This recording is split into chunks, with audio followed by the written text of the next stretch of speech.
Good morning guys, good morning kaprobinsyano. Update lang natin sa karagatan dahil simula na ang pag-alon sa dagat. What? Maalon na siya. Ibig sabihin nito, tapos na yung na karagatan.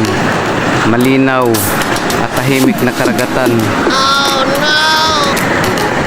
Ayan. Ibig sabihin kasi yan, papasok na yung, kasi sa sunod na buwan, June na, habagat time na. Habagat time na. So ngayon, hindi pa. Pero simula na yung alon sa dagat. So yan guys, maalaw na siya.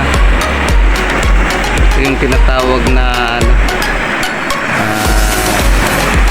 medyo habagat na alon. Kaya yun, maalo na talaga siya. Simula na yung alon kasi papalapit na yung season ng habagat. Next month ay habagat na.